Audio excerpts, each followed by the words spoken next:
Well, it all comes down to this. The final round of the season is upon us. And after a couple of months of action here with the Porsche Cup cars, we're going to crown our champion today for the Bohlin Svenska Eracingligan's Road Course Series for 2025. It's been an awesome battle between Marcus Byfeldt and Tobias Olsson throughout the season, but it is going to come to a head today. The only thing is, though, Tobias Olsson is not out there on the track, so it is going to be a fairly circumstantial thing for Marcus Byfeldt, but he does need to finish the race to confirm himself as the champion. He's been so strong all season. It's myself, Cameron Roger, Jake Sperry alongside me, and Hugo Louise on the production of this RaceSpotTV broadcast as we bring you through the Additon Grand Final here at Donington Park. This is where we've been all season, and we started way back when it's Watkins Glen in September for working our way through Road Atlanta, Eracingligan, over, of course, into Circuit Gilles Villeneuve in Montreal. Then we had Red Bull Ring a couple of weeks ago with a little bit of rain sprinkling things. It looks like we might get some more tonight here at Donington Park.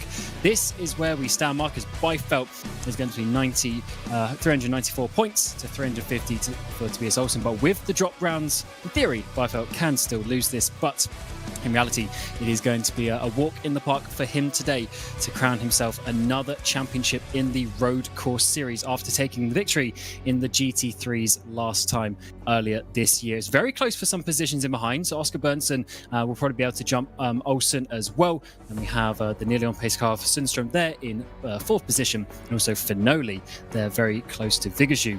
That's a battle between Ice Cold and nearly on pace, going right down to the wire here at the final rounds of the season. Of course, a couple of races coming your way this evening, and it's certainly going to be a whole load of fun here at Donington Park to round out the season. There is some sprinkles of rain out there on the track, and it might be just a couple of little tricky patches for the drivers to work their way through. But we go into the qualifying session. The first few laps coming in, Byfeldt goes to the top, but let's see, Jake, if anyone can challenge him. Well, Marcus Byfeldt has been dominant all season when it's come to qualifying, and he's been picking up his results there, and already almost 4/10 clear of Anias Finoli then in the 222. So having a really nice qualifying is working. It's not actually raining out there at the moment, despite it being a wet track, and there the old hairpin. There's never actually been a hairpin in the guise of a racing circuit here at Donington Park. The long and storied history of this Middle England circuit is proving that it's very tough. All of the puddles have gone to the outside of the circuit, so this is pretty much as tightrope of a qualifying session as you can have it. And it's looking very good for Byfeldt on that first lap with a 32.13 tenths ahead of Finoli. Sundström there in third place. Of course, Finoli Sundström looking close in that championship battle. Hendrik Lindorf not being quite the player that he would have wanted after being a contender in the IndyCar series this time last year, but there's a lot better for him up in P4, but still plenty of time to go. Only half of the drivers setting laps so far, 5 minutes to go in the qualifying session. A few puddles out there, but it seems to be actually not causing too many issues just yet. It's been quite the season, I have to say, for Marcus Byfeldt. Tobias Olsson is going to, unless we get sort of a double victory for Marcus Byfeldt, Tobias Olsson is going to finish the season on more wins, but it is also about consistency, and that is something that Byfeldt has done so good so far. And as we go through the next lap, it is a 31.7, so he extends his lead at the front. I don't think there is any Tobias Olsson today, so the threat will actually come from behind. A 36th or higher in either race for Marcus Byfeldt, I think, is going to get the job done, as Oliver Hagström Vigazhu is now going to make this push over through the final corner of Goddard's. Tight hairpin, get the run off of the exit, and then charge over towards the line. Very technical lap around Donington Park. It forms some of the more national style circuits that you see rather than the international, and currently on a 33.8 here in qualifying, which is about 2 seconds off the pace being set by Byfeldt at this moment. Alexander Olsson then currently fourth fastest on a 33.1, but it looks like the sort of day, with a bit of sunshine coming out, that its last car out there over the line is going to get the best of the conditions. And certainly, so you've got to be there in the final lap, 4 minutes to go.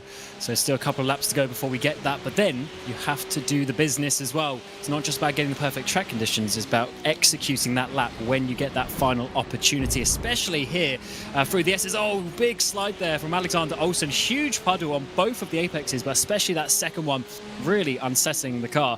As he's currently in that 4th position, but I don't know if he's going to be improving on this one after a big slide there.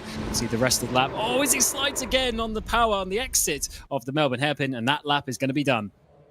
Yeah, and it's not called the Melbourne hairpin because it points its way over to Australia. It points itself actually down to the small town of Melbourne, hence the name of the Melbourne hairpin down there, as Christopher Gueros then will come over the line. 8th fastest on a 33.5 out there, just a shade short of Jonas Gunnarsson, as the likes of Oliver Wallin moves up then into the 5th position. Henrik Lindhoff then is 3rd, and so these times are starting to really hunt in. Viggerswär goes 2nd as we watch Andre Solander crossing the line at 28th on a 35 time out there, so 35.5, then only enough to jump Bjorn Broström for position. Here's Thomas Cannell in 27th position right now, looking for any way to gain those places in the final 2 3/4 minutes. This might be the sort of qualifying where those a little further down the order have a chance to make progress. Not if you're going to slide like that in what would be now, in this stage, the last hurrah of the Porsche 992 Mark 1.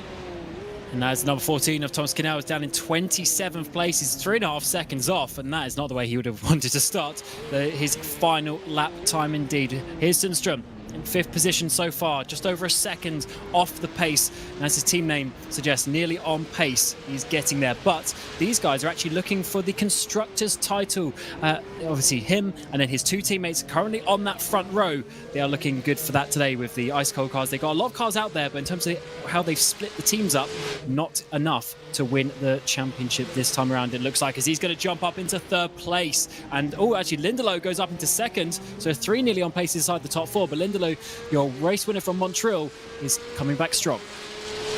Yeah, so if you do find a way to go and get that pace up, this would be the best time to do it, with Lindelof now up into 2nd on a 32.4. Beifeld has increased the pace to a 31.7 and is 6/10 clear of the field in qualifying. That 72 of Oliver Wallin was up as high as 5th, but drivers like Christopher Crook, for example, Oscar Berntsen, then have found ways to put time in. There is Finoli pushing the 222 Porsche around right now in the white and the blue of Ice Cold Racing, and now looking to try and go through. And that white and blue, very similar to the finished colours of the Glacier Racing sim racing team out there, catching a puddle horribly there through the Fogarty S's, and that is going to really hurt the attempt there, and that will do that for time. Same for Mikael Sundström, who goes around. And so the question is not who can find a time, but is anybody out there left who will?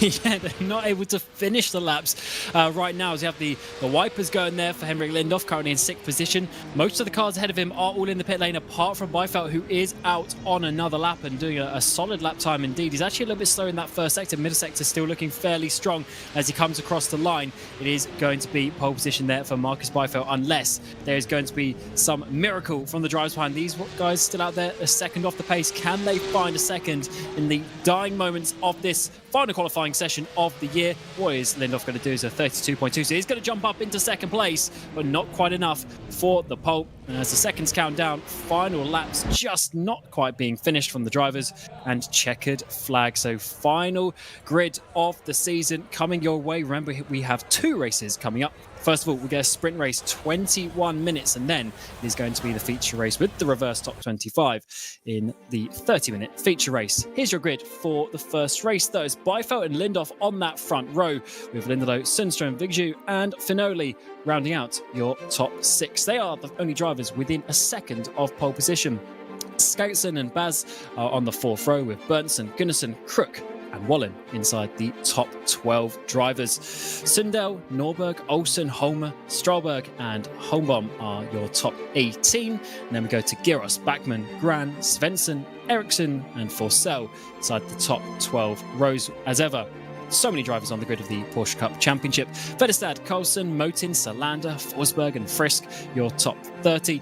And we have Kinnell, who we saw spinning there with his teammate Löwen on the 16th row with Norgren, Uvenen, Brostrom, Hockenschott at the back. And then we have one final page with Wallington, Kenneth Tier and Patrick Pfeffer. So those final few drivers all not able to set a lap. And then we go to the grid for today's race, the Additon Grand Final race of the season. And Jake, is certainly going to be an interesting one when we get to the green flag, because we have a few wet patches still out there on the circuit. We are going to see drivers want to be aggressive, but they're going to get funneled even more than normal here at Donington Park, so they are going to have to be careful on how they work at the start. When you go through at Redgate Corner, turn number 1 out here on this track, everyone thinks they can carry that medium speed. On cold tyres, it's going to be very difficult. The big key now is who gets that run down the inside. Going to be Byfeld on the pole position, getting ready to take us to the green flag. Lindhoff on the P2 actually gets a solid start, but it's a terrible start from the 4th position. Can't think of Sundström, not so good. We're having drivers starting around the final corner, but into turn 1, Byfeld is going to hold the lead. But for second place, Lindlow is actually looking to get up the inside, has to back out of that one. In the background, it was Sundström who's dropping down. He's lost a couple of places, but Finoli is able to regain that place. Oh, there's already a crash at the start. Things Wallingston involved in that one for Sell as well. Down in towards the old hairpin, is looking good at the front.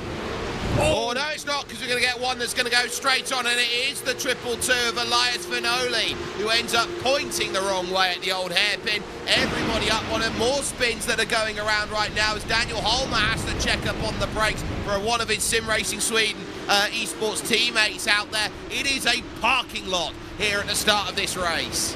We've got Svensson involved, Alexander Olsen there getting the meatball. So that is a bit of carnage in the mid-pack as they exited the old hairpin and coming up the hill. Just unfortunately not enough space, and interesting to see some replays maybe in case there was some major contact. So work away through the fog. Yes, there's still loads of puddles out there. Drivers having to tiptoe their way through this section. We saw a lot of drivers spinning up the rear wheels in that qualifying session. Just the tiniest bit of spray coming off. But as we get into the hairpin, it is still Byfeld, Lindhoff and Lindlow, the top.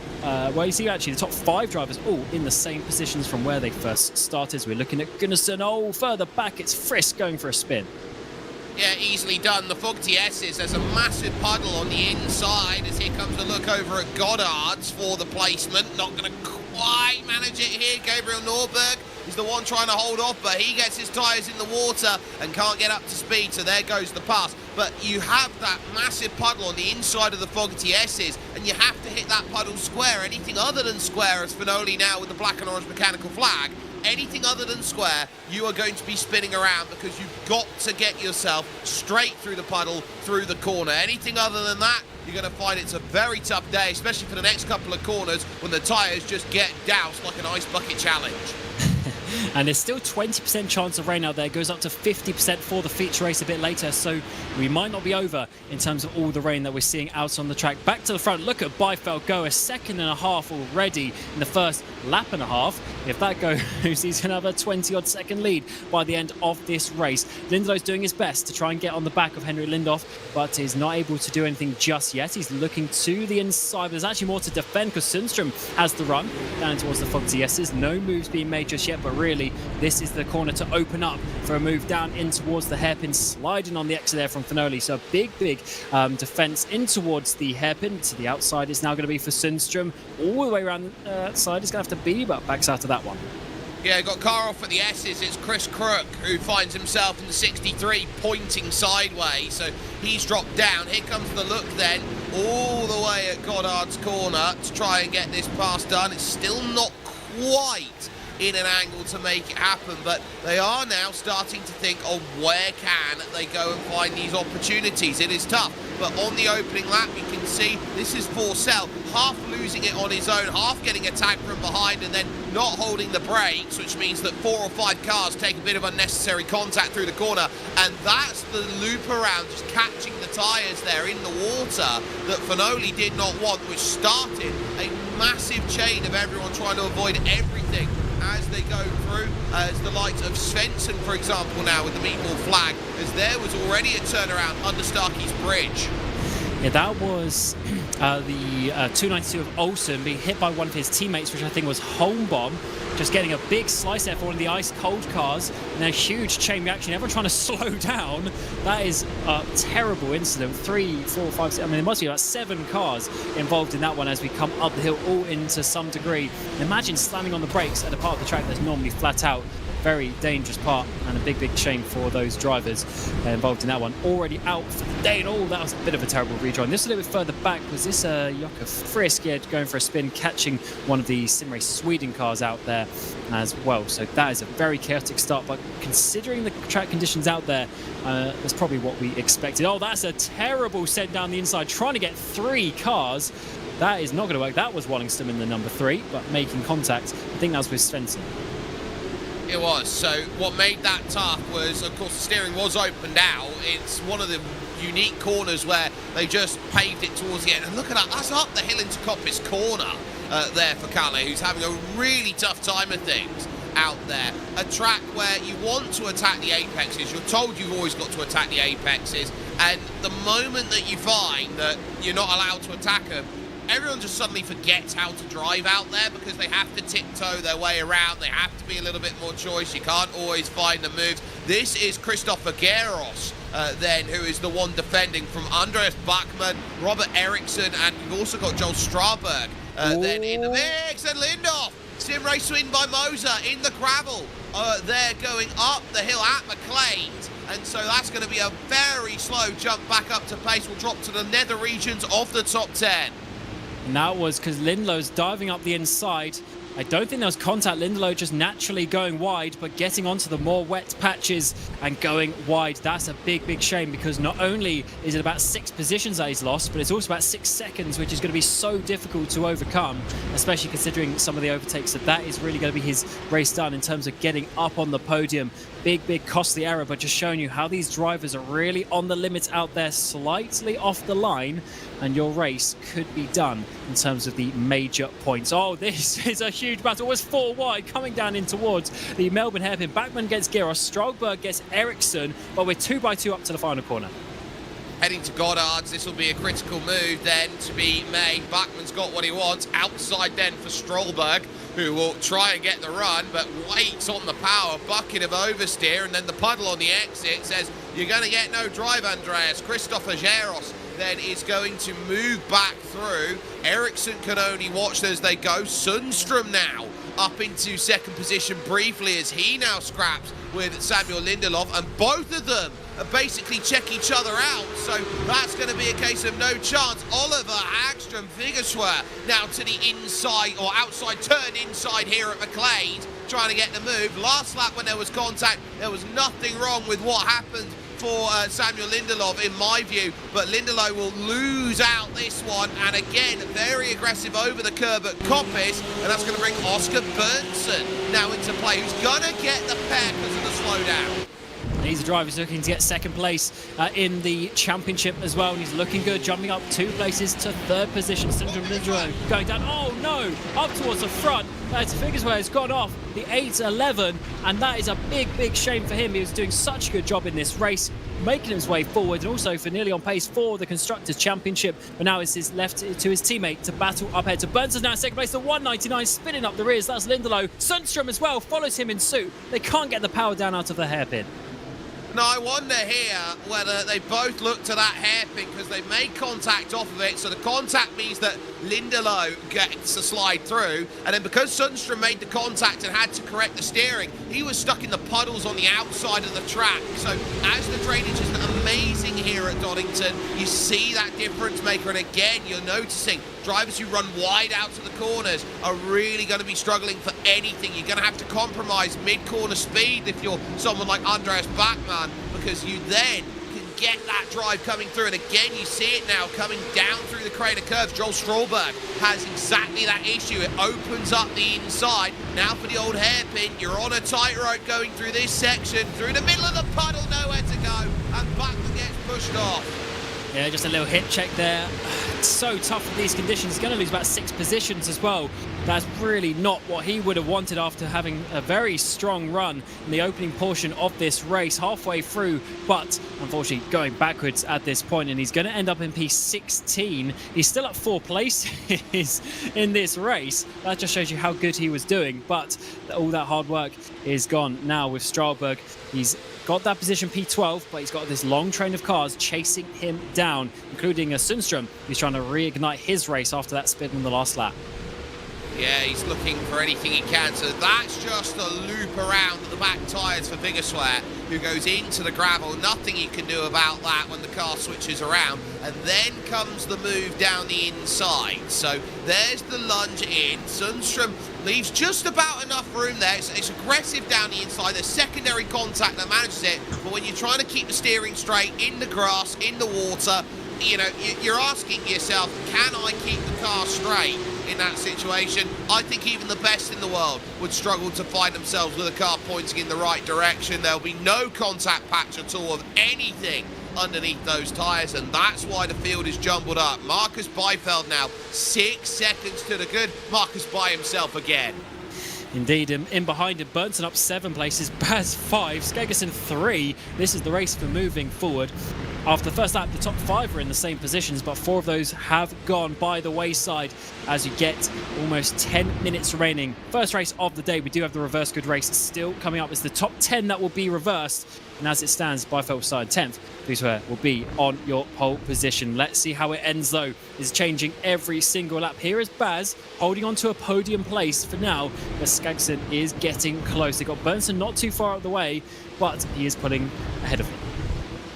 Bars doing a wonderful job, having started the race in 8th. Oscar Bernson, who started in 9th position, but it is Jonathan Skagson who wants to try and get that back away from the Hellraisers 107 right now. The 238, trying to figure out where the best place to go and make this pass is. There's not what I would call a dedicated long straight here at Donington, as that doesn't look good down there for Gabriel Norberg. The Hexagon Nation white car then points the wrong way. So this looks like, again, a tag down the inside, easily done, and I wonder whether that was a recovering Mikael Sundström, for example. Yeah, I think it was the 811, so that is actually, I was Biggerswear, if that is the number, so yeah, either way, that is not good, because that's going to be more points. They are looking good for the constructors, but you don't want to be getting penalties or just losing positions willy-nilly. The only good thing for them is based on average of the team, and Byfeld is pulling them up with that lead of over 6 seconds, as that is a little bit too deep there for Lindhoff, who's coming back after some issues earlier on in the race. Went off at that very corner, but this time around, keeping it on the black stuff. And by the way, Hampus Buzz up in 3rd place. He's only got 2 top 10 finishes all season, and he's now looking at a podium. So this would be quite something in the penultimate race of the season. He's just got to hold on for another 9 minutes. Easier said than done, with 2 of the top 10 drivers in the championship getting close behind him.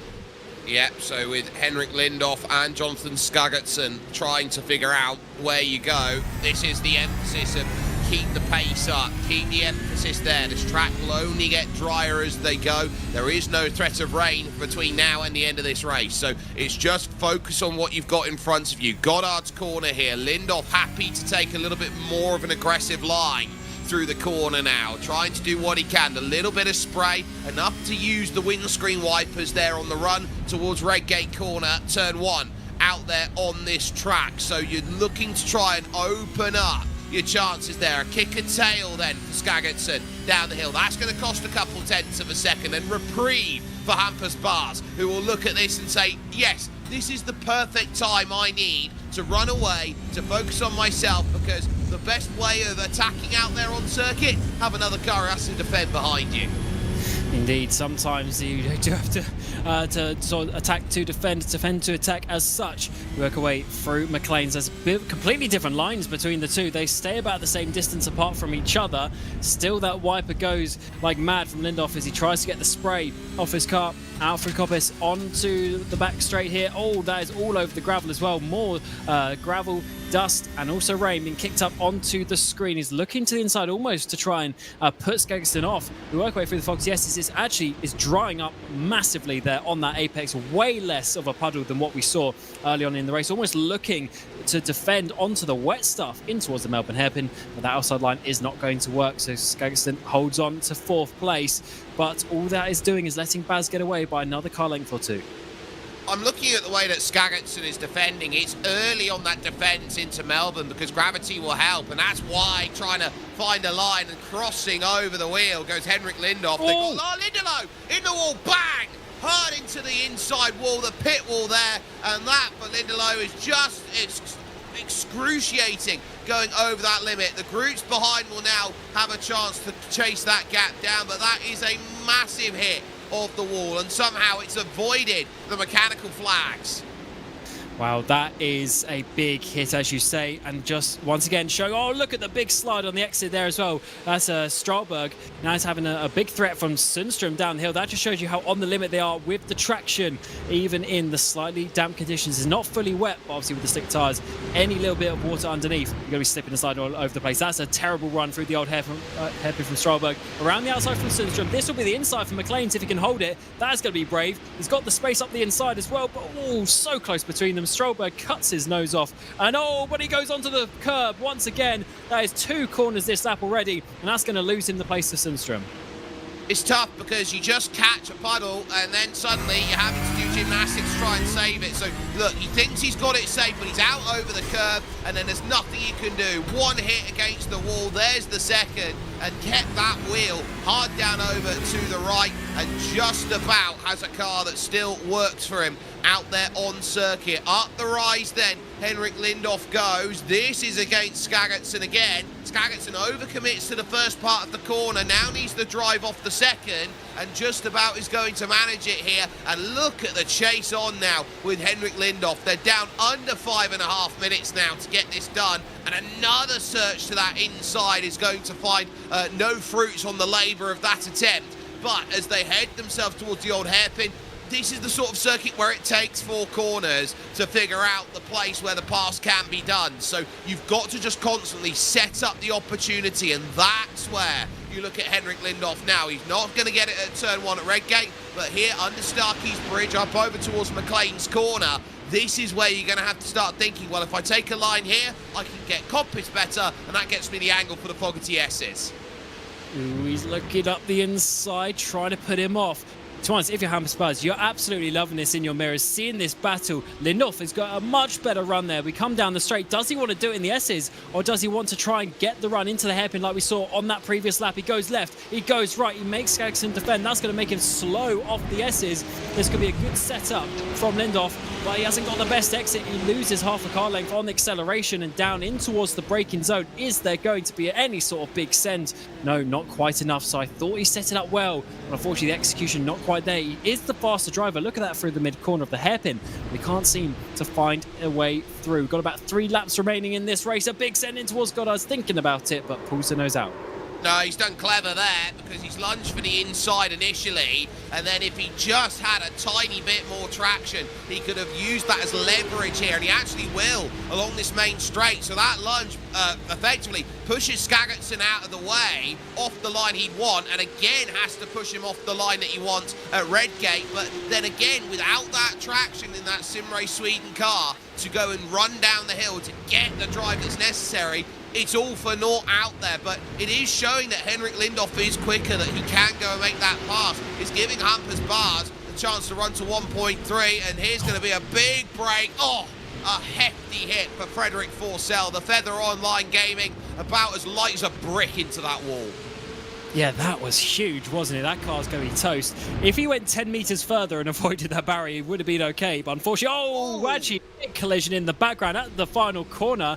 That was Uvenen and Carlson, I think, having a bit of a tangle. And they are, God, they are way off the lead. They're almost a lap behind these guys. Let's see what it's going to be. Oh, it's a tag. So Carlson in behind, tagging the back left corner of Uvenen. They get stuck on each other a little bit, but they do get back going, I believe. And they continue on in this race in P27 and P21. 1:29 as it stands, as we are less than 3 minutes to go in this race. So a couple of laps remaining at the line. Oh, there's a big slide on the exit there, though. That's going to open up the door finally for Lindhoff to get down the inside. Sagerson has been doing such a good job on defense by just pushing it a little bit too hard there. However, he's got a couple of laps to try and repay the favor.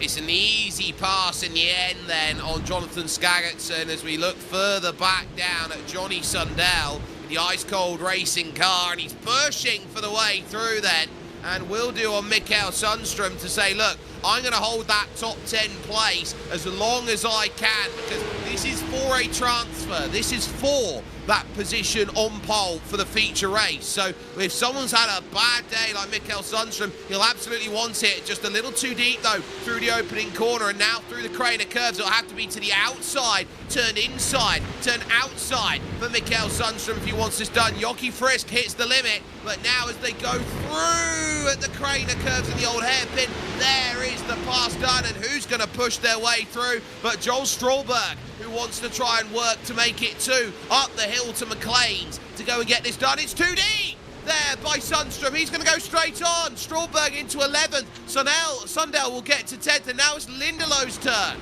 And he had the reverse grid pole on a plate almost, but he's going to have to work for it, but it was looking good for him. And unfortunately, that is a big costly mistake, because he's going to be starting from wherever he finishes, and that's going to be way down the order, apart from looking at a podium in the feature race. Almost contact there. Strålberg just being ever so slightly slower, and as he's going to have to sit there in that 11th place. Lindelof is the car behind. Sundell is the car ahead. Final lap time we're coming on to. That's how far ahead Byfeld is of these guys already starting the final lap. These will have just over a lap to go. And who is going to get that final place? Sundell leading a train of 3 cars. Strålberg aggressive as ever, looking to the inside, but Sundell defends that one. Look at the way that Lindelof takes a big wide line. He wants as much drive as possible. Strålberg is really yapping at the heels right now like a Yorkshire Terrier at this moment. So the more that you move about under the braking zone, the less likely you're going to get that move. There's contact and there's a car off as well. They're on the left-hand side. I think it's lap traffic of Jockey Frisk. It is. And so Sundell loses out the spot. Joel Strålberg now into the top 10, down the hill at the old hairpin, and it's just a case of round you go. Certainly gone round. That is going to be Sundell back up into position. It's black flag for Lindelof as well. With the contact, he goes through the incident points. That's going to put Dan Holmer in a potential position for the transfer in towards the reverse grip pole if he can make one final overtake on this final lap. But we go up towards Marcus Byfeld. We've barely seen him. He's been consistent as ever at the front, fastest driver on the track, and with this win will be securing the championship. The Bohlin Svenska Eracingligan's road course series, the Porsche Cups for 2025. Champion is Marcus Byfeld in dominant fashion as ever, and he takes the Additon Grand Final sprint race victory. In behind is going to be Oscar Berntsson, who's looking to get second place in the championship here tonight, and that is going to help him very much so. Here's Vigswear having a few issues earlier, but he might be able to get Gunnarsson for 7th place into the final corner. It's going to be a tough run to the line, but no mistakes made. And who is going to get the final spot? It looks like it might be Sundell. Dan Holmer 4 tenths behind at the line is not quite going to be enough, and Johnny Sundell will get the reverse grid pole for the feature race. Well, I say that to the line. Holmer's close, but not enough. What a run there on that final lap from Dan Holmer, jumping up a few places, but not enough. He will start P11 when we get to the feature race in just a few moments' time. What a race we had out there. So many little collisions and spins with the rain, but the final few drivers coming to the end of their sprint race. Yeah, and as these positions go, they're still looking to score some points as they will head their way over towards the line, and the drive needed there for Håkan Schurt against then Kenneth Tier, and Tier is going to just stay behind in terms of that. But you look around, Marcus Byfeld has just proven he's got pace beyond pace over what anyone else has been able to manage here today. And that's why he's champion, because he's leveraged that to a level that nobody else has been able to get close to. But 0.5 of a second for that transfer. Daniel Holmer, who started 16th on the grid, had himself a good chance to get there, but not quite. But I think today, in this first race, it's a case of who didn't keep it on the island rather than who did. Tough conditions out there, and we have a higher chance of rain for the feature race. But let's get your results. 14 laps of action. Marcus Byfeld getting the fastest lap and taking the victory for nearly on pace. It looked good to seal the Constructors' Championship and also the Drivers' Championship there with Marcus Byfeld. Bernstein will be in second place, and Hampus Baz gets his first podium of the season for Hell Races there in third place. Lindhoff Gagden have a big battle in the top 5. Then we have Wallen, Gunnarsson, Victor, Giros and Sundell, your top 10 that will be reversed for the feature race. And these drivers will start in these positions: Holmer, Backman, Sundström, Eriksson, Strollberg, Gran, Norberg, Motin, Forsberg and Vedestad, the top 20. And then some drivers, the final drivers on the lead lap were Schott, Tier, Lindelof dropping down to P23 in the end after looking so good to have a top 5 finish. Salander, Uven and Broström, Pfeffer and Karlström, final ones on the lead lap. Then it's Canel, Nordgren, the top 30. Then we have Löwen, Wallingsson, Frisk, who we saw at the end there, letting some of the leaders through a lap down. Crook, Forsell, Svensson, Finoli, Alexander Olsen and Cedric Holmbaum involved in that big crash coming out of the old hairpin. Well, rain is coming down. Drivers get themselves set for another race of action. 30 minutes will go on the clock, but until then, we'll leave you for a couple of minutes to have a break, and we'll be back with the feature race.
Welcome back to Donington Park. It is the Bohlin Svenska Eracingligan's road course series here for 2025 in the Porsche Cups, and it is the final race of the season coming your way here at the Additon Grand Final.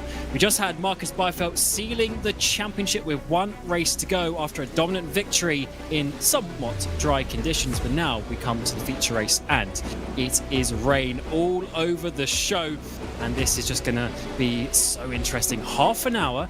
Surely you're going to have to be on some wet tyres as well, but is there going to be any sort of pit stops coming your way? Oh, he's already had a spin there. I think that's Oliver Wallen going off, just showing you the treachery out there. It's just going to add a little bit of a different dynamic, Jake, isn't it? So we saw Byfeld having such a dominant race there, taking the championship, but it might be a little bit different this time. We talk about how you go in the dry. In dry, you get true pace of who is quick and who isn't quick. When you go to the rain, those gaps exacerbate and they look a lot larger than what they are, because the difference on the power, instead of it being 1/10, is 2/10 of a second. Any time you make a mistake, it's not a 1 second mistake, it's a 2 second mistake. It is the sort of category right now where if you're good in the rain, you'll look great in the rain, and that's why we talk about Rainmeisters in a different category to those of the everyday driver out there when it comes to racing. Now, in this warm-up, we're currently in a Category 2 storm out there, which is green bands worth of rain. It will fall back to a Category 1, which is light blue, at the end of this warm-up, but in that 31-minute race, I'm not sure we're going to get a full race of rain. There might be just a tiny slither of dry patches, or the rain stopping by the end of this one. So this is going to be close between a race that's going to stay wet the entire way through and one that's going to have a slight amount of a drying track towards the end. But make no bones about it right now here, Cam. This is the sort of circuit where you go, right, if it's wet, I'm scared.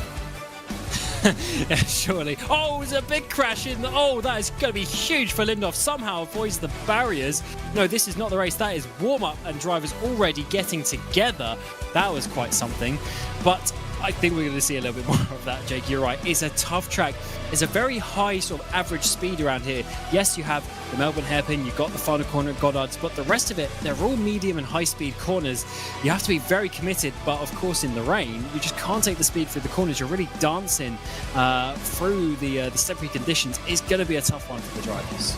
So you sacrifice the mechanical grip because you can't turn the car as aggressively as you want to get more wear out the tyre to grip up in through the corner. You then, because you're losing all that speed with the lack of mechanical grip, lose the aerodynamic grip, which is on the back of these Porsches. So that rear spoiler does less work on the rear tyres to keep the car planted down. That's why we say in wet weather conditions, we always want to put more wing on our cars because we're losing the mechanical grip, so therefore we need more aerodynamic grip to keep the car down on the floor, to keep it from sliding about as much as you want. So I'd be looking around at these drivers today and thinking, well, if they're going to be in any trouble in these 992s and what will be the last send-off here for this league before we get the 992.2 coming in as announced on iRacing earlier on this week, I would be looking around and saying, right, I need as much grip as I can, even if it costs me time in a straight line, because priority number one here, Cam, is not winning this race, it's finishing it first.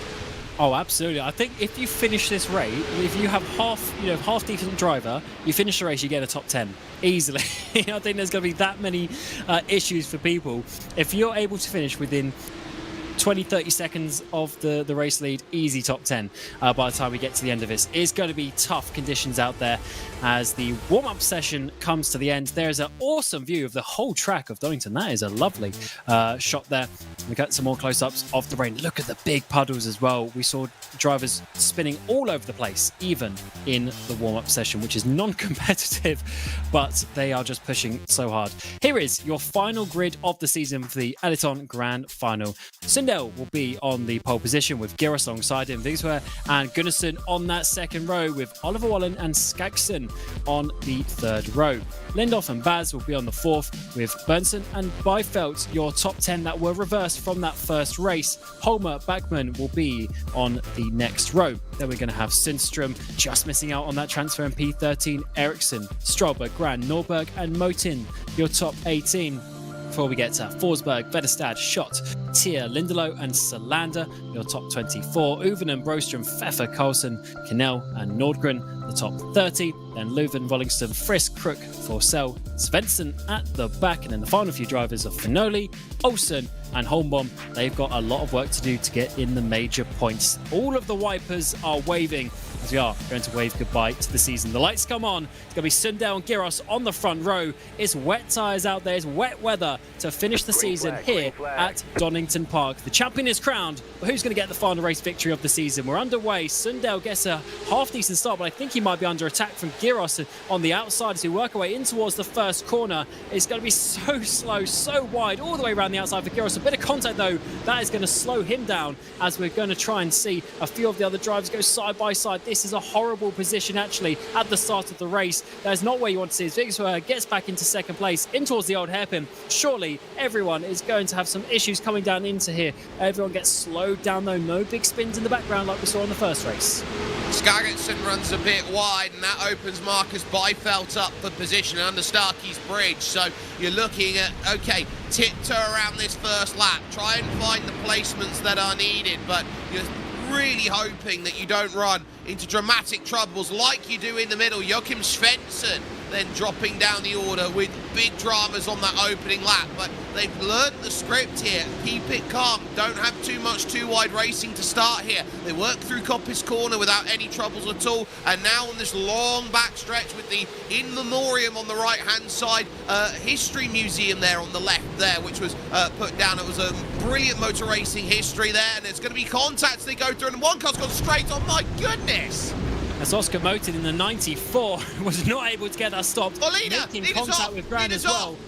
Oh, Sundell has gone around, and that is going to be a big chaos. I think Giros is involved in that one, so Viggersware is going to get off into the lead. We've got Bohlin and Sundell going side by side in towards the final corner. Goddard is going to be Sundell into second place, but this is all change up towards the front, as that just shows you the difficulty of these conditions as we come across the line. It's going to be Viggersware who leads the lap with Sundell and Bohlin the top three.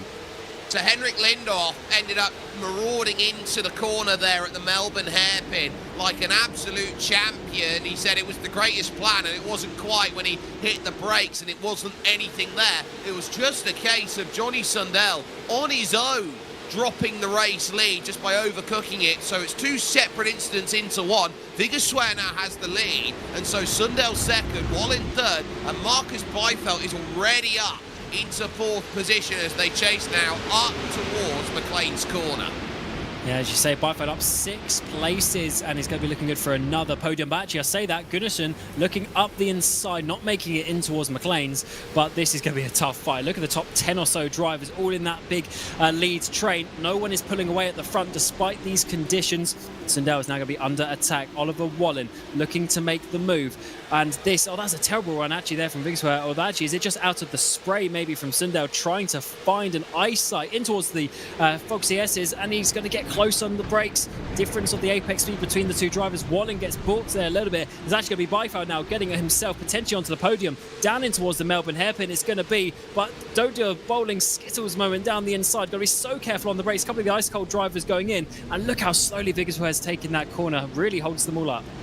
Yeah, and all contact between Gunnarsson then and Bernston then as they work through. So this is what happened at the front as the move's going to be done for third. That's the slide through, and then, oh, there comes the attack through, and that's how quickly it can all fall. And Sundell now side by side then with Viggersware for the race lead. Got a great run down the inside of the final corner there, and it has the pass for the lead, but has gone very deep at Redgate, and that's going to open everybody up behind as well. Running wide through the corner is Skagetsson, so through goes Sundström then for a place, and as well Hampus Bars, who's trying to work through. Lindelof is in this group as well, started 23rd, is up 12 spots already. Wallen now trying to go back at Marcus Beifeld for position here under Starkey's bridge, but catches the curb too heavy, and Beifeld holds that third way out in the curb there. That's going to be tough then for Jonas Gunnarsson. This is crazy conditions out there that these guys are battling in. Berntsen, he's trying to defend from Gunnarsson by almost having a look up the inside of Bohlin in towards McLean's. Up towards Coppice this time, though. He's going to go a bit wide, and the 33 will get the run up the inside. The issue for him is that's going to now be the outside. A bit of contact is made as we come onto the back straight. He's now in a terrible position to try and make this overtake. He's got to be brave on the brakes. But no, up the inside, Berntsen is going to keep strong and defend that position. Gunnarsson backs out of that one, but can he get the run? No, they just lose each other time to the party ahead, and that is actually good for Berntsen, because it definitely looks like with this position he'll be securing second place in the championship. He brakes a little bit late though, but he gets it stopped to not make contact with Wallen. Back into Category 1 rain now as they figure out off the exit where the drive's going to be. Lindelof has it with Skagetsson. There's a big junk up towards the rear with the likes of Kenneth Tier and co there. I think Frederick Forsell might have been in there, out there on that moment, but ticking it down now. 25 minutes, 46 seconds on the clock, so everybody is noting that we are still in the early stages of this race. We do expect it to be close. We do expect the elbows out. It's a touring car style finish for cup-style cars. You're naturally going to see this trouble. Here's the look. Oh, and where do you go? You've hit a mark, you missed it, and then suddenly the entire track gets jammed up. It was right on the apex there, covering the whole track. A few drivers doing a good job to avoid that one, but that was not good. Frisk just nowhere to go. Wasn't able to do anything to back out of that one. We go back up to Marcus Byfeld, currently in third place. He's got his teammate Visuer up ahead. A little bit better in the background. Gunnarsson has been looking strong, a much stronger event. He's very good on the ovals. He's struggled. Here's his teammate, Salander, trying to avoid. Is he able to get through? Yes, he is. Parting of the seas. He goes through the middle and gets his Alcantech car there. Oh, we got to drive a wide. That's Sundström. He dropped down in the first race. He drops down in the second race as well, going wide at Coppice. Well, he's had contact there because straight down the inside was Lindelof, who decided, yeah, look, I am going to try and take this place. He was way too shallow into the corner, and Sundström was like, no, I'm not going to let you through, but he didn't really have a choice in the matter. 3 wide down there at the Melbourne hairpin, as that was going to be Berntsen, who's not going to get the drive. Gunnarsson now trying to get by Oliver Wallin for placement, but it is 2 out there at the front, as now everyone else looking to play keep away for the last spot on the podium. Gunnarsson back down the inside is going to move back into 4th, but Wallin's not giving this one up, heading back to Redgate. I love how close these battles are in these conditions. Everyone is pushing so hard. On the outside, it's going to be for Gunnarsson. Oh, we got a big send in the background as well. That's Lindelof getting down the inside of his teammate in crazy conditions. Unfortunately for Gunnarsson there, he's going to run a little bit wide, and that is going to slow him down in his battle with Wallen. But now Lindelof is coming back, and Berntsen has to back out of that one. These drivers, they're teammates, and they're just going at it. We've also got Skagson, a third of the Ice Cold Racing drivers involved in that. They're Backman having a big spin in the background. Backman goes slow. We're going too fast is Robert Eriksson as he rejoins safely for now, but let's see if anyone gets to run on him up the hill. The team superior corner with an inferior moment, as here comes Dan Holmer onto the rear. -4 at the moment for Sim Race Sweden by Moser, and so nothing can be done there as Alexander Olsen makes the pass just there in the background past Tony Uvinen, who makes a comfortable run of that. Alexander Olsen from 38th, already now looking at a top 15 out of this one. Brilliant. Here comes the search then for 3rd as Wallin and Vingerswehr continue on with it. Vingerswehr just doing enough to hold that place with Gunnarsson and Lindelof watching as the front 2 now split by just 0.2 of a second out there. Outside line searching by Wallin, trying to get this back. And here comes the attack off the exit. Gunnarsson just can't get the power down for the Alcantech NHR car there. Every opportunity was there, but if you leave the door open into this corner of Goddard, watch out, because here comes Lindelof straight back to the inside, wanting the drive. And this is already 17 places up for Lindelof, by the way. If he gets onto the podium today, he would have had to do about 20 places. Big send to the inside, down to up the inside of Gunnarsson. Sliding wide, tiniest bit of contact, but just about making that move. And in these conditions, that's about as good as you can get. And Sundström gets a black flag. He's had so many issues already this race that even after less than 10 minutes, he gets the black flag. So Gunnarsson goes down. Lindelof goes up 18 places in the race, and he might be able to get himself another one here because Wallin's slow up the hill. Yeah, that was contact with Hampus Bars, which is why the penalty points have come in the way that they have. So Bars has been demolished out of the top 10. So here's the look then from Sundström, who's very, I would say, all over the circuit trying to get that slowed down. If you've got no confidence under brakes, the last thing you want to be doing is turning and swerving to try and get it slow. If you can't hold a line under braking, I'm not surprised he's picking up points like that. And Hampus Bars, I think, did absolutely nothing wrong in that one, and he has just found himself wrong place, wrong time. And there's Tony Uvinen just finding out what happens when you just can't take as much pace as you want to out there overall. Look out for this race lead though, because time is inevitable, just like Marcus Byfeld down the inside is inevitable here on Johnny Sundell. Pass done, race lead his. He won the first race, he won the championship, and he might win the final race of the season. Well, Sundell's not done though. He's coming back down in towards Goddard's. Has it pushed Byfeld just a little bit wide? It has. Sundell's got his nose up the inside, but doesn't get the drive that he would have wanted. And with 10 minutes exactly to go, 10 minutes gone, I should say, in the race, Byfeld gets the lead and is up 9 positions already from his 10th position. Oh, we got a car park at the final corner. Is Giros involved? Skagetson's involved as well. Eriksson has been spun at some point, so 3 cars there all having issues. Baz has to slow down. I wonder what's gone on there. Well, Skagetson's gone around the outside trying to get the pass done on Joel Strålberg. Strålberg's held his line and there's no contact, so Skagetson's got himself caught in the grass, spun it round, and then he's basically log-jammed the circuit there. So he's trying to keep himself out of the way. The moment the reverse tries to come in from Christopher Garros, he gets run over by Daniel Holmer. There's a secondary spin for Robert Eriksson in the middle of all of that. And ultimately, you know, this is one of the moments out there where you just need a little bit of Benny Hill music and it makes it all great.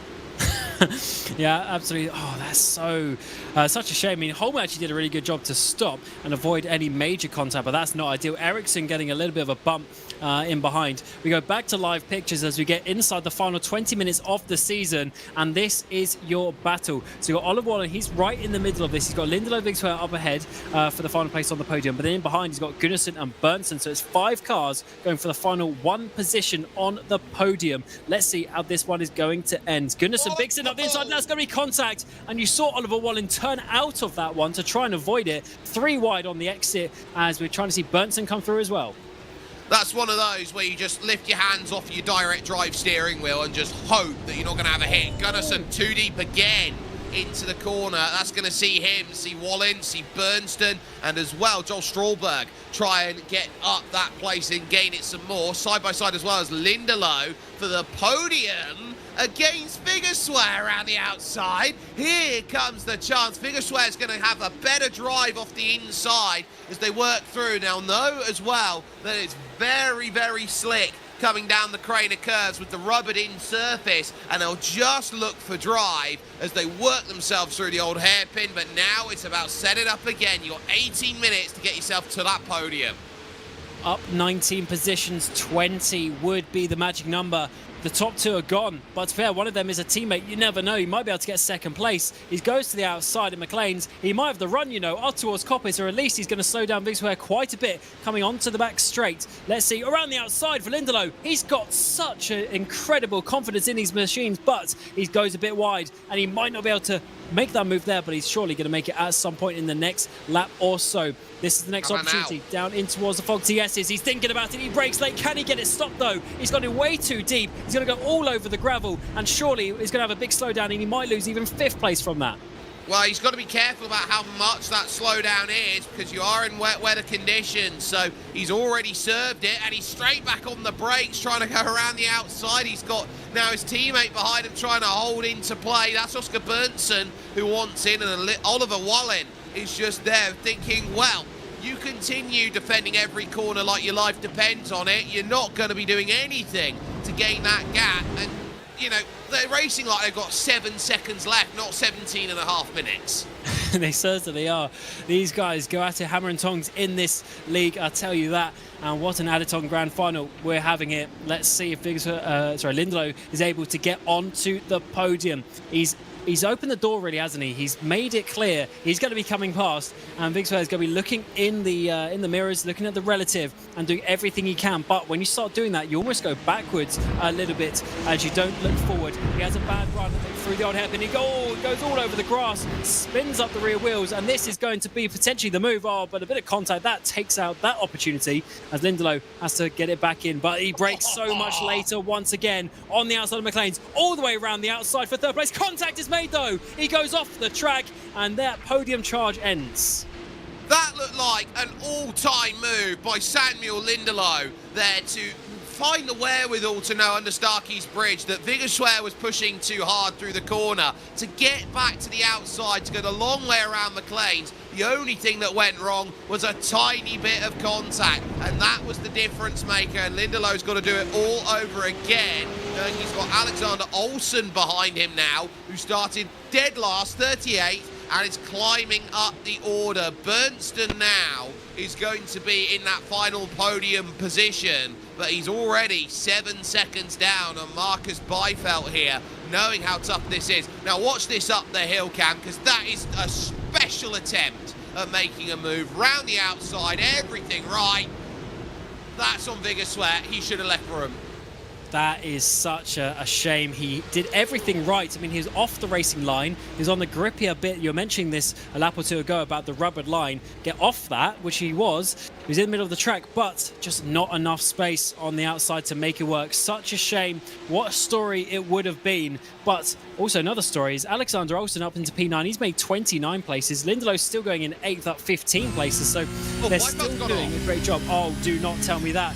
You might be right. As he dropped back, I think he might have the lead. Yes, he does. But Sundel's all over the back of him.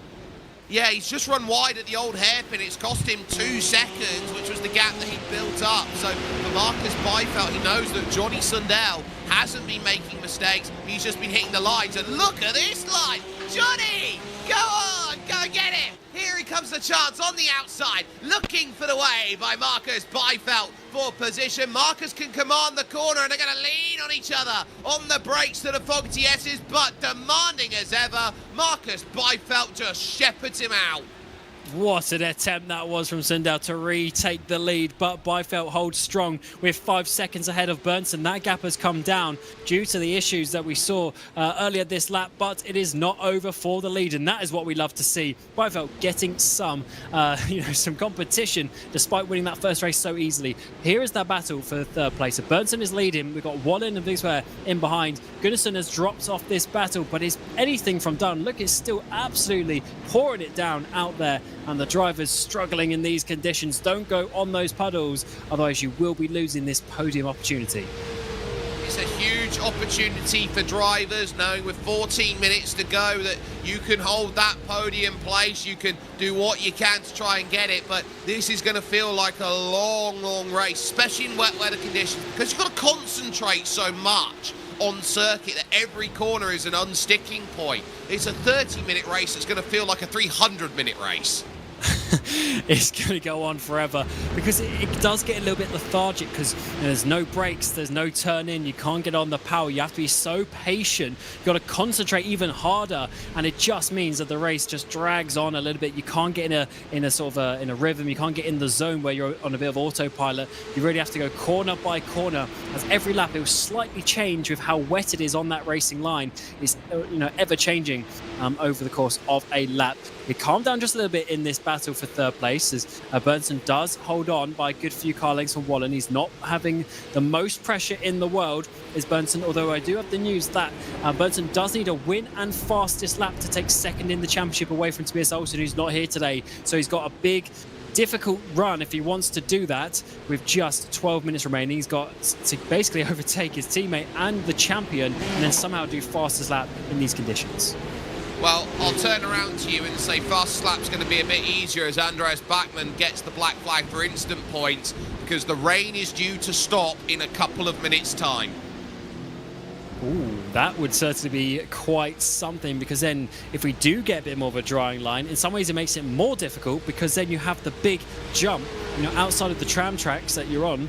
The big jump on the outside is way more wet, so neither situation is going to be easy, but let's see how this one ends. Bohlin goes a bit wide, loses some more time, so Bernsen is looking strong for that as here comes Lindelof getting up another place. That's Strollberg for 7th position, who runs wide at Redgate, and Lindelof makes another place. That's still 16 places he's made this race.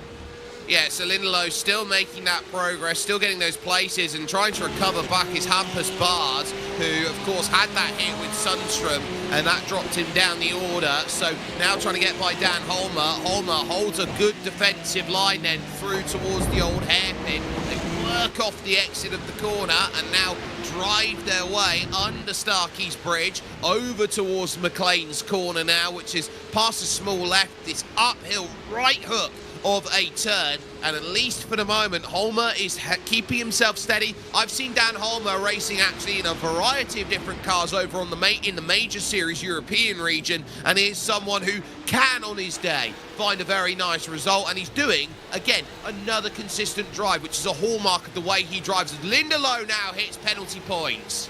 Oh, that is such a shame. After having the run, he's up there in P7, but he is going to be dropping back massively from that. So probably a good thing he wasn't up on the podium as he runs way wide there in the Fogarty S's. He gets it sort of back in check, but he did run a little bit too wide. And there goes Skaggerson as well. His teammate, the 238 machine, gets the black flag. So we're getting to that point in the race now where drivers are, they're being hindered now from all of the issues over the race, but it's not easy out there. There won't be any drivers on 0x at the end of this race, I can tell you that. Well, I'll tell you something else here. There should be no excuses for these drivers hitting that level of limit. It just shows they're going out there and being aggressive. I remember a time cam in iRacing where you'd sit down in an official server and 17 instant points was the disqualification limit, and you just lose that race. There was no, drive-through penalty at this, and then you get this, where you get to 25. These drivers know what 17 instant hits are. It's half an hour's worth of racing. They should be well capable, if they've run officials in iRacing, to get 17 instant points in the back pocket and run around with about 7. So they've obviously gone out really aggressive in these wet conditions, and we're seeing a fair amount of penalties come through because of the aggressive nature that they've been driving. Oh, definitely. And this Pohlin Svenska Eracingligan community is certainly an aggressive bunch out there, and they just take everything to the next level. We've seen that all season so far. That's a tight lap for Bernton. He's going to be way slow off the exit of the Foxy S's. He goes hard right already on the exit to try and defend. Look how wet it is. Look at all of the water and the spray coming off Bernton's car. To the outside, we're going to go in the 72 machine here. That's going to open up the opportunity actually for Vigsware in the background to get up the inside, but not enough. And the trio stay in the same place for now, but I can't see Bernton holding on to this easily for the rest of the race. It's going to be a lot of pressure there, slightly wide from Vigsware, but not enough to cause dramas.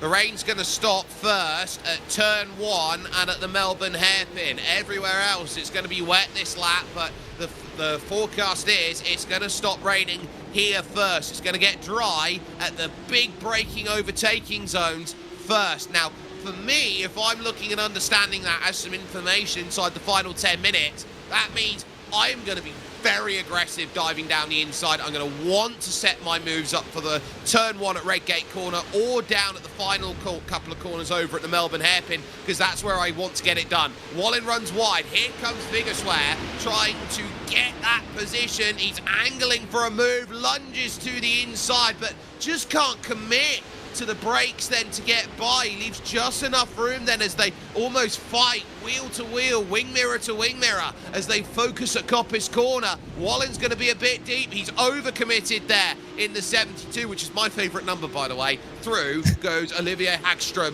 Vigersware. Yeah, it is certainly a pretty decent one, but unfortunately, it puts him down into 5th position. So he's looking at the podium, and now he's a good couple of seconds away from that. He needs to just calm down, get it back in line, and go again. Still 8 minutes to go of the season, and some opportunities to get that podium. And to be honest, that'd certainly be welcome for him after not necessarily having the season that he would have wanted. Down in towards the Melbourne hairpin we go. Stralberg, we're looking at, he's got Olsen right behind him, and this is a P7 for Stralberg. He was a lot more competitive in the GT3 series earlier this year, but we do go back to those for the next season of the road course. In January, we'll be starting the GT3 series to take over from this Porsche Cup. But that is for January. For now, he needs to try and get this position. He's only had, 3 top 10 finishes in the whole season, and this would be his 4th. Yeah, so he's looking for a strong finish to it. And he's driven really well, actually. The only issue he's got is that the cars behind him are Alexander Olsen, who started 38th, Elias Fanoli, who started 37th, and Christopher Gueros, who started this race in 2nd, all on pure pace, are quicker than Joel out there. Top 10, though, with Daniel Holmer down 8 seconds on it with 7 minutes to go.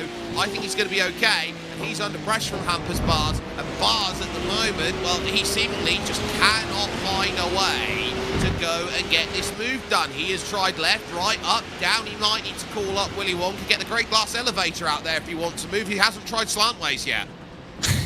He's down 4 positions after having a strong opening race, but with the reverse grid, with some issues out there, has dropped down from 8th position. Let's see if he can try and make this work. But as you mentioned a couple of laps ago, Holmer's very consistent driver. He's definitely a little bit faster on the ovals compared to how he is on the road course series, but still a competitive driver and will just always bring in those results race after race. Let's see if he's able to do so. Runs a little bit deep, though. That's going to open up the opportunity for Baz. Can he get the run? No, he's probably a car length or so further back than he would have wanted in this timing. Down in towards the hairpin, though, is a half defense from Holmer. Doesn't fully commit to it, but it's enough, and Baz can't find a way through. No, it's not committal as in you're lunging down the inside from a far enough away back. Daniel Holmer's got all the basics of racecraft to make sure that doesn't happen. The key here is where it's going to happen, and Hampus Bars then gets himself through the middle of the corner with a little bit of a worry there to try and get that pass. I think there's enough room for a lunge here at Redgate Corner if you're brave, but again, Hampus is deciding that I'm going to take discretion as a better part of valor. I'm not going to start chucking the car up the inside, because he might be one of those drivers, especially with the hit earlier on, that's looking at this going, well, I can't afford a hit or an off. Well, that might tip me over the threshold that I need. So he works down through the crane of curves into the old hairpin and is very happy following. I think he's on a very high incident count here. Well, that would be such a good one. Talking of that, Knell is the next driver to be black flagged. Final 5 minutes come, and I wouldn't be surprised if we see a few more drivers having to go down pit road after hitting that incident point. It's a tough track out there in the dry in terms of incidents sometimes, but also in the wet and some car contact. That can easily add up as he goes a little bit wide. Does Dan Holmer? Is he going to be able to get the run? No, he's not. So Baz goes up the inside, and that is a nice, easy move in the end. He was setting up for a while, lap after lap, but in the end, it was a mistake from Dan Holmer, which is going to secure that position for Baz, but he does need to hold on. Still 3 or so laps to go. It is not over yet. Well, he's doing a lot better than the England cricket team at Barsball at this moment, as he now has to play the defence. Holmer comes striking back around the outside of the Melbourne hairpin, but can't get the drive off the exit of the corner, and it's again Hampus Bars who is able to hold that station with 4 minutes remaining on the clock again at Goddard, just covering off the line, gets a better drive off the exit. Holmer was a little bit stood up through the middle of the apex, and they stay where they are with Lindelof, who has had that issue in this race of having to come down the lane, now looking to try and attack back and take both of their places in the final stages. And to just make things a little bit more tricky in the final stages, your leaders are going through lap traffic. That is that's pretty mental to get in a, obviously we call it the feature race, but it's still a sprint style race, but to get lap traffic just shows you how difficult the conditions have been out there. It's still raining and hasn't quite fully stopped yet, so still a little bit of water coming down and just adding to the spray that we're already seeing. 3 minutes to go. Byford leads by 8 seconds, by the way, so Sundell thought he had an opportunity to fight that one back, but not enough just yet. Here's Olsen, who is making a heroic return. He's up 30 places, 28 for Finoli, who's the ice cold car just behind him. Both of those are doing absolute wonders in this race. They're inside the top 10, and they're chasing down Strollberg, which would be for P7. Yeah, so Joel Strollberg's actually done really well over the last 10 minutes just to keep this one as stationary and as level as possible. He sees there the target in front, as that's Pontus Wetterstedt, who allows everybody to go by. It's a case of he sees that Jonas Gunnarsson and Oliver Wallen are battling for place. I'm going to keep my pace in the 139s and see what sticks, knowing that Olsen's there, that Finoli's there doing 38.7 on that last lap, and Dante Forsberg, then another driver who picks up the black flag penalty. But this in the final stages, 2 minutes 15, 2 laps to go. One mistake, that's the difference maker. Certainly is. And it's easy to make the mistake in these conditions, and we've seen way too many incident points. I dread to think what the average incident points is going to be over the course of this evening. It's going to be way higher than normal, that is for sure. But Donington being a very tricky track to end the season, but then also these conditions haven't made it easy for these drivers. And to be honest, even these Porsche Cup cars, they move around a lot, and that is another example with Olsen. He doesn't lose the place to Finoli, but Josh, even a driver who can get up 30 positions in a race can start struggling. They can, and so if drivers are finding mistakes out there and they're finding them late, it's because of the pressure cooker. This track, because it doesn't have that long straight where you can sit back and relax, as Gabriel Norberg now picks up a penalty. this is a bull ring style circuit, so you're going to constantly have to think, where am I placing the car? Where is the off point? Where is the mistake? As it can happen anyway. Jockey Frisk, another one, and now here comes Finoli with a run. It's going to be covered by Olsen then on the defence, as Marcus Byfeld now is about to start the final lap of this race. It is on everywhere. It's on for third. It's on right now as well behind it for fifth, and it's going to be on even worse for Anais Finoli, who is pushing for that place. Christopher Geros will jump through and take that one as he was on the back of Alexander Olsen. As this is not over, this is the big battle now. Vigswear trying to get around the outside. This is for the podium place. He's going to have to hold it. And we've got Berntsson down the inside there, who hold it down through the Craner curves we go. And he's trying his best to hold on into third place. It's not going to be enough for second in the championship. His teammate Tobias Olsen, who's not here today, will just have enough points to hold on from that one. But Vigswear is trying his best. They are 11 seconds off the lead for now. Is the move going to be? It's got to be out towards McLean's. We've seen too many drivers go for it at this part of the track. Vigswear, he likes it down the inside, but not enough this time.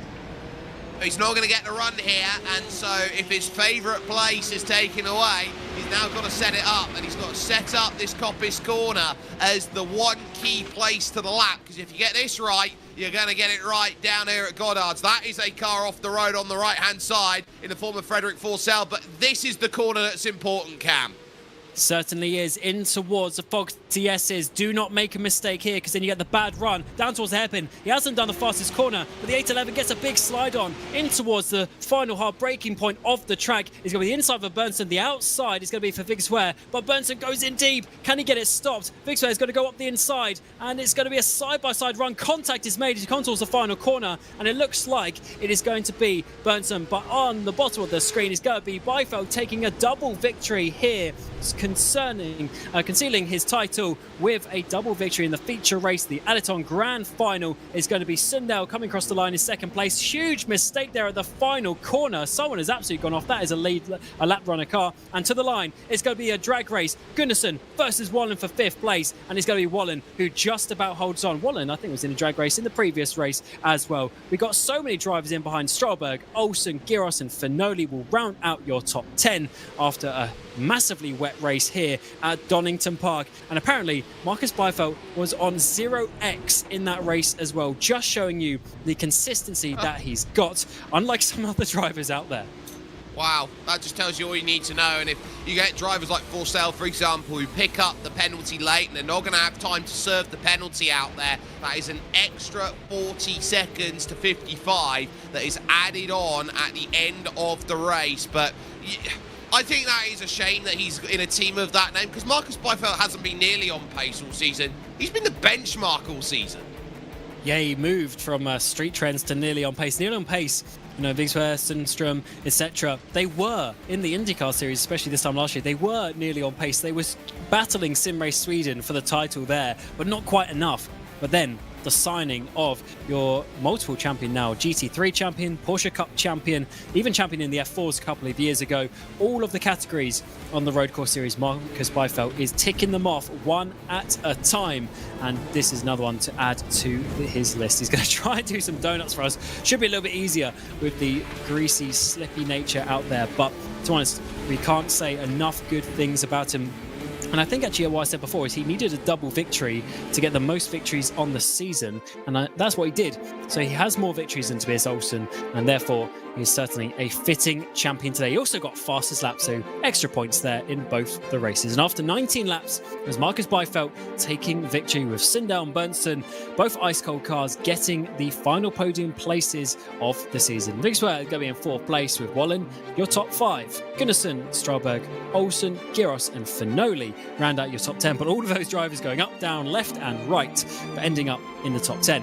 Hampus Baz, who got a podium last time out, but P11 this time. Lindelof looking so strong in that race. He was around the outside trying to get himself up higher and higher, but in the end crashed and was in P12. Holmers 13th, Ericsson, Holmbaum, your top 15. Crook, Carlson, Uvenen, Bugman and Svensson, your top 20. Norberg, Schockgran, Tier, Frisk, Leuven, Pfeffer, Salander, Wallingston and Knell, your top 30. And then some drivers having a bit more of a difficult day. I mean, already 3 drivers are a lap down, but these drivers having more issues was Fossell, Skagson, Norgren, Brostrom, Vedestad, Forsberg, Sundström, Motin and Henrik Lindhoff at the back of the field. But that wraps up a very exciting season here in the Porsche Cups.